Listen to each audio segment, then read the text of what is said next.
Thank you very much. Thank you very much, everybody. How you all doing tonight? Yes. Thank you all for coming out for comedy. Main room at the Comedy Palace, great place to be.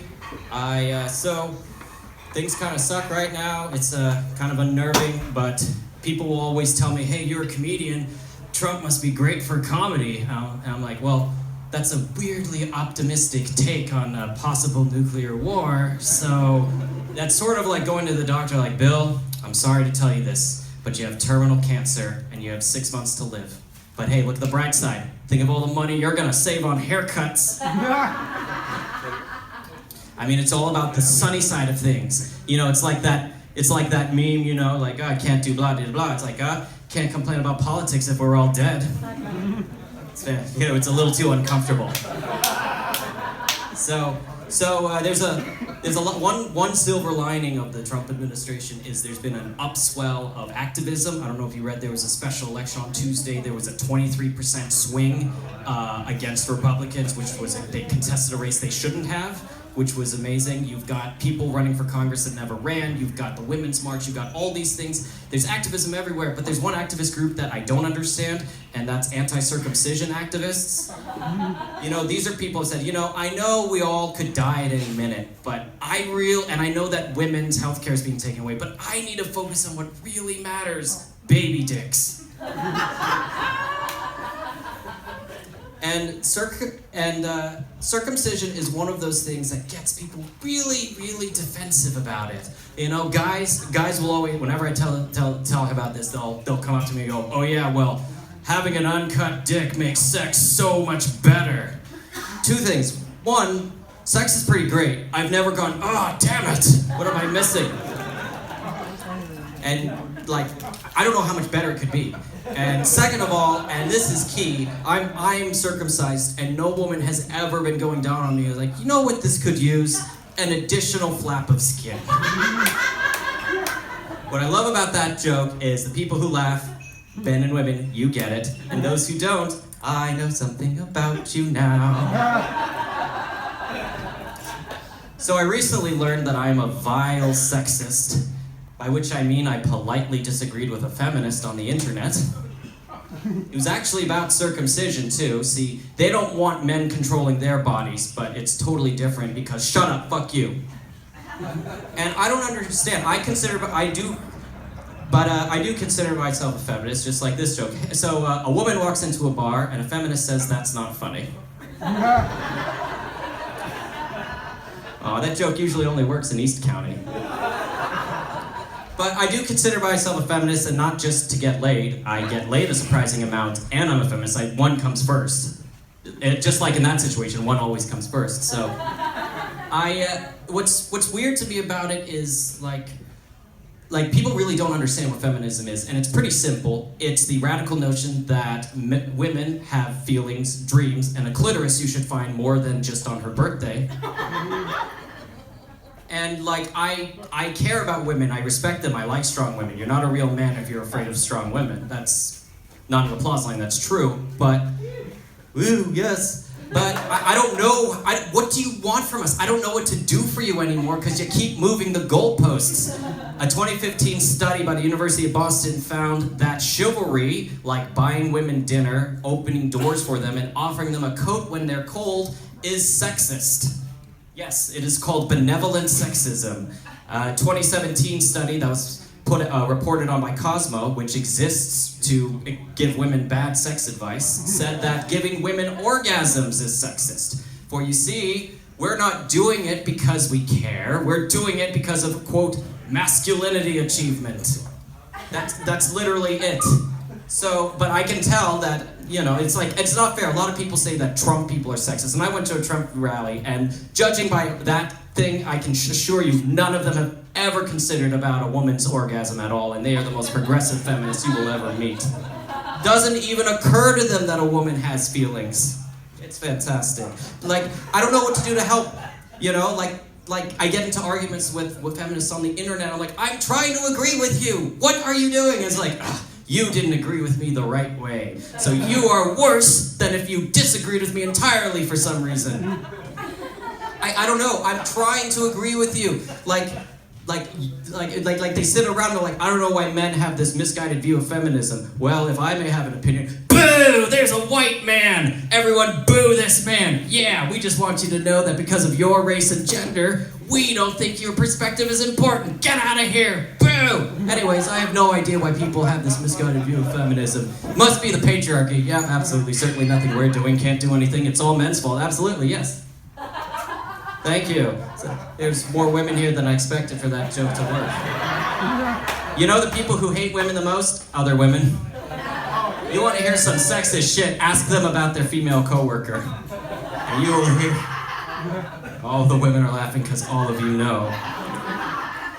And so as long as I'm citing studies nobody knows about, a 2015 poll found that American millennials, we are the least religious generation that has ever existed.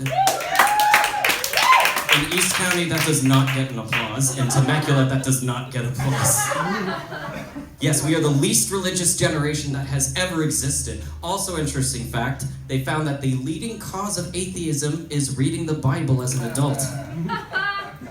Like, I'm Jewish. I'm not trying to bash religion, I'm Jewish. I went to a Catholic school, so I hate myself in two different faiths. And I get it, I'm not trying to shit on religion. Tomorrow is Good Friday, and I need to be careful because I know what happened the last time a Jew lectured a crowd on morality. It did not end well. Thank you, we're trying to go up here, so... And you guys are lucky. You don't know how good you have it. I have Old Testament God. That was when God was just starting out. He's like teenage God, He's really, really angry all the time. He's petty. He's always making sure that you're not seeing other gods on the side.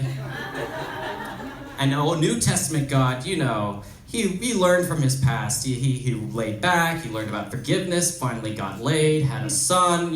Realized a little more patience. But if you ever want to feel entertained, just look at the Old Testament. Like it's literally the worst way to sell religion ever. If you've ever looked at Leviticus, it's just a long, rambling, contradictory list of things that God hates. It's basically like Trump's Twitter account. It's like, man who lieth with a man like with a woman is an abomination, and they shall burn for all eternity.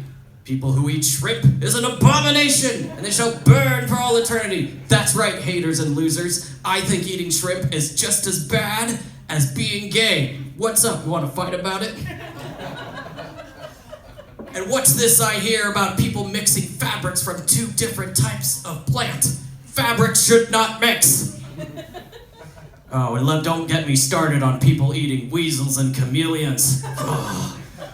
Oh, and apparently, God does not want you to eat owls. He didn't have time to really go into depth about abortion, but he really wanted you to know, don't eat owls.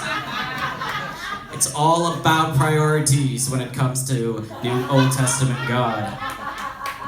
But of course, the one that started it all, that was Abraham. That was when God was particularly insecure. Do you love me? Yes, God, I love you. Do you really love me? Yes, God, I love you. What do you want me to do to prove it to you? Well, if you really loved me, you'd murder your son for me. All right, God, you sure? I'm gonna do it. I'm gonna do it. Hey, Abraham, what are you doing? I'm literally killing my son. You asked me to. I'm Jewish, God. Of course I was being sarcastic. Silly. All right.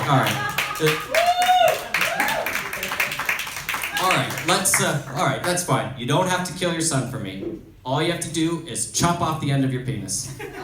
Oh, that's really funny, God. No, it's really important to me that you don't have foreskin. Even though I technically gave it to you, I want it back.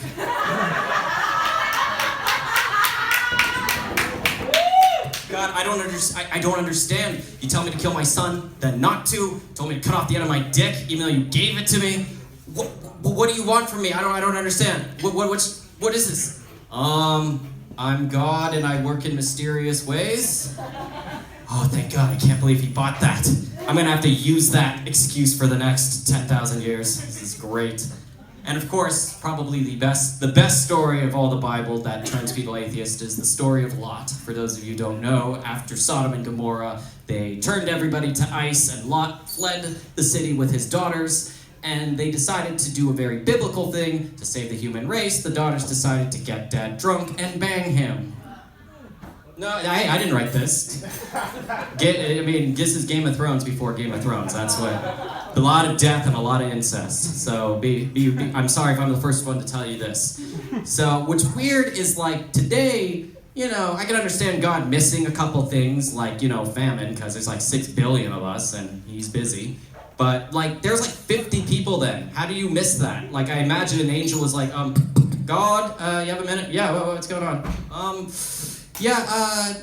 Couple of your creations are about to fuck their dad. And, well, they want to save the human race, so probably shouldn't be having incest. What do you want me to do about it? I was thinking maybe, I don't know, just throwing it out there. Maybe you make more people? The last time I did that, it took me all day long. I was so exhausted that I had to take the next day off every week for eternity. Look, I know things look bad now, but I'm pretty sure if we leave them alone, they'll be fine. They won't do anything crazy like elect a reality TV star president and give them the nuclear codes. That would just be ridiculous. Anyhow, I'm Jordan. We're hosting a really fantastic lineup tonight. I am very privileged to introduce the next surprise guest. Woo! She's been on Last Comic Standing. She's very funny, and I am happy to have met her. Please welcome to the stage Taylor Tomlinson, everybody.